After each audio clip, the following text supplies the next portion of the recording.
Hey Scrubbers, it's Vanessa here with layout 2 for the She's Crafty mini paper pad class. And so I'm working with this 6x8 paper pad from the Simple Stories So Happy Together. This is the second one I chose, so I'm going to work with this, and once I go into the process you'll see the sketch that Shannon chose for week 2. So from this paper pad I went ahead and chose several different papers. So I have this one, which you'll see I've already fussy cut some of the hearts that were a part of it. So this is one of them. So I fussy cut those, so I'm going to use obviously pieces of this. I have this one here, which has a backside of this. I have this little heart in a corally pink color with the florals on the back. I have this blue little floral with the houses. I have this text and hearts, and then this yellow on the back, and then I have this plaid with the 3x4 cards on the back. So the ones that I'm showing you here on this side up are the colors basically that I'm going with. I have chosen a piece of pattern paper for a background. I've been using a lot of white, and so I am going to grab this one. This was from the print shop Studio Calico. So this is from 2013, so really old, but that is going to act as my main background paper. And then because I always map my photos, or not map my photos, frame my layouts I should say, I did choose this green. It has navy on the back. I'm not sure which color I will use, but this is from Little Princess, from Simple Stories as well. So the greens and the blues definitely match because it's all Simple Stories. So like I said, this is what I'm going to use from a paper perspective for my second paper pad and kit. I have chosen some ink, which I'm going to use for splatters. So I have Heidi Swap navy and then the gold, and I am almost out of this one, so I'm going to use that. I have some yellow twine, and then here in this little pile I have those hearts that I cut apart from that pattern paper. I have some of these little envelopes which I fussy cut from a piece of Vicky Boutin pattern paper. I have some postage stamps from Vicky Boutin's Let's Wander collection, which is also where that postcard paper came from.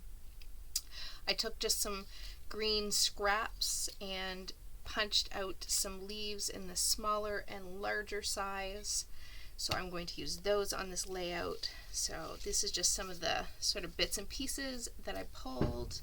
I do have 2 photos that are going to go on this layout, as well as this is the Let's Wander Vicky Boutin chipboard, so hopefully get a little bit of that.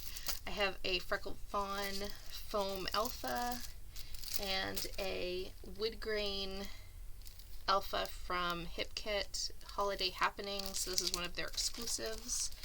I have some puffy stickers from Dear Lizzie. I have some little gems from Wishes and Dreams Lisa Gibbons. So this is super old, 2013. So the colors of these worked because I have my photos are of my husband and my dad, and they're playing pool, so they're kind of more masculine colors. So I'm going to try to get all of these on this layout so I can finish this and call it done. And then I also have Craft Market, the little word strips that I'm going to try to put some of those on this page as well. So that is going to be the kit that I'm going to work with. And like I said, when I start the process, you'll see the sketch, which I'll also put in the corner of the video as well. And we will put this one together. So I will be right back and we'll get this layout put together.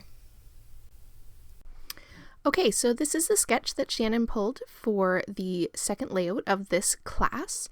And so I am going to go ahead and put it up here in the right corner. So there you see it. I am not going to turn it. I'm going to keep it pretty true to the sketch and follow it pretty closely.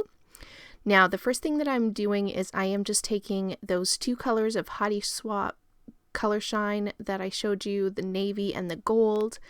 And I'm just going to add splatters to my background. I'm obviously using pattern paper, so I'm not really adding any mixed media by way of stencils or anything. I am just doing some splatters, and this will just add something extra to the background. So now, while that is off to the side drying, I am going to start the building of the layers that are going to go behind my photo. So obviously, with something like this, that floral paper that you see in the sketch would probably have normally been a 12 by 12 sized paper. And because this is going to be using 6 by 8 papers, I am obviously not going to have one that spans that full length. So I am going to do the cheater method for this. And I will obviously, like you saw, be cutting that plaid paper in half. So that's going to be my choice for the pattern paper that is matching that floral that's on this sketch. So here's where I'm auditioning what I want to use for a layer to kind of fill that gap, and which pattern papers I want to use to do those layers that you then see also behind the photo. So I kind of play around with a couple of different options here, and I'm trying to decide where I want to put this text paper. And so you're going to kind of see me fiddle around with the different layers and just get them all figured out of what order they're going to go in. And my really precise measurement of using my finger to crease the paper, that comes into play quite a bit. Now I probably have for this layout a few, maybe one extra layer. I think I have one more pattern paper than what is called for in the sketch itself, but that is perfect. I just like to have lots of layers, and so this turns out perfectly to have all of these sort of pattern papers all layered up. Like I said, I'm following it pretty closely, so I do fiddle around with it here and just determine where I need to trim all these off. Off camera, I will go ahead and glue all of these down, and that text paper there, you see I did move it up so that it comes above and below my sort of cluster where my photos are going to go. I like that look better, and so I did make that pattern paper show up at the top and the bottom. It doesn't necessarily in the sketch that we're using, but I do like the look of that text print coming up above and below this main cluster of papers. So there you see I pretty much got everything cut now, how it's going to go for the background. And so I'm bringing in my two photos to get a feel for how I want to place them. I do have the two photos just like it is showing on the sketch, and I see in this sketch that there is kind of a gap between the two photos. It's been a while since I created this one, but I don't believe that I left there like a gap between the two photos. I'm pretty sure that I matted them right side by side on a piece of white cardstock first, and I did that off camera because I was just simple matting the photos.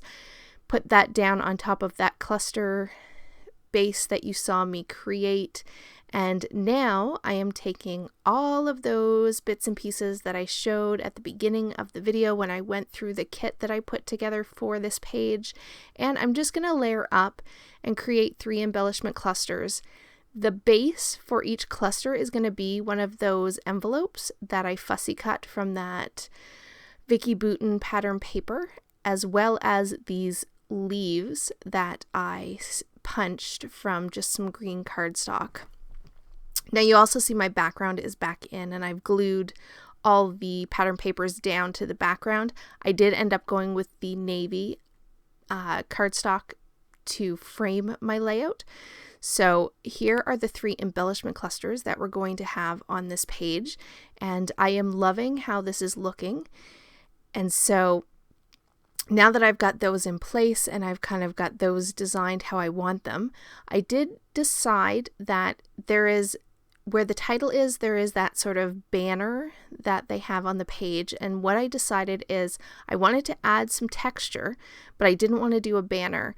And so I showed it on camera and then glued it down off camera, but I just did some loops with some twine, and I absolutely love how this looks. And I think it sort of gives a little bit of extra movement to the page. And yeah, it's also where my title is going to go, which you'll see me put on the layout here in just a sec. I did pull out those chipboard embellishments from the Vicki Boutin collection, and I'm just going to take one for each of my embellishment clusters. I have a couple of tabs and then an arrow, and that's going to go in each of the clusters, just again to add a different texture other than paper. I went ahead and added a Mickey head, and once I had that down, I am going to work here on my title. And so like I said, I am going to keep my title in sort of the same location as it is on the sketch. However, because I have that twine kind of looping around, I thought that made the perfect sort of little shelf for me to put my letter stickers down and have my title resting on top of that. And I absolutely love the way this looks. So it's definitely something I want to do again. And the title for this one is Male Bonding. So I thought that was kind of a fun title for my husband and my dad. We're playing pool. We were on vacation, and this is at Animal Kingdom Lodge. And we were just hanging out in one of the evenings, and they decided to play some pool. And so I snapped this picture of them playing. So I thought this was kind of the perfect title. And I have to say, this layout, I absolutely love it. It's probably one of my favorites that I've created lately, and the sketch was really fun to play off of. And yeah, this one is definitely a favorite. Now you will notice that I did not get any stamping in on this layout. I've been trying to add stamping to all of my layouts so far this year, but this one, I guess I could have added it somewhere, but ultimately when I finished up this layout and realized that I had no stamping, I really loved the way it looked, and I didn't think it needed anything else. So this is definitely one of the favorites so far this month. I did manage also to get those gems all used up, so I finished that package and put each of those gems in each of the clusters all the way down, cascading down the page. So I'm loving that. I also got the word strips, those little stickers in there. And then unfortunately those puffy stickers, they just didn't work in the end. And so with that, here are the still photos. And be sure to check out the links for everyone who's playing along with this mini kit class. And guys, I will catch you next week for the next layout in the series. Have a great day, everybody. Bye-bye.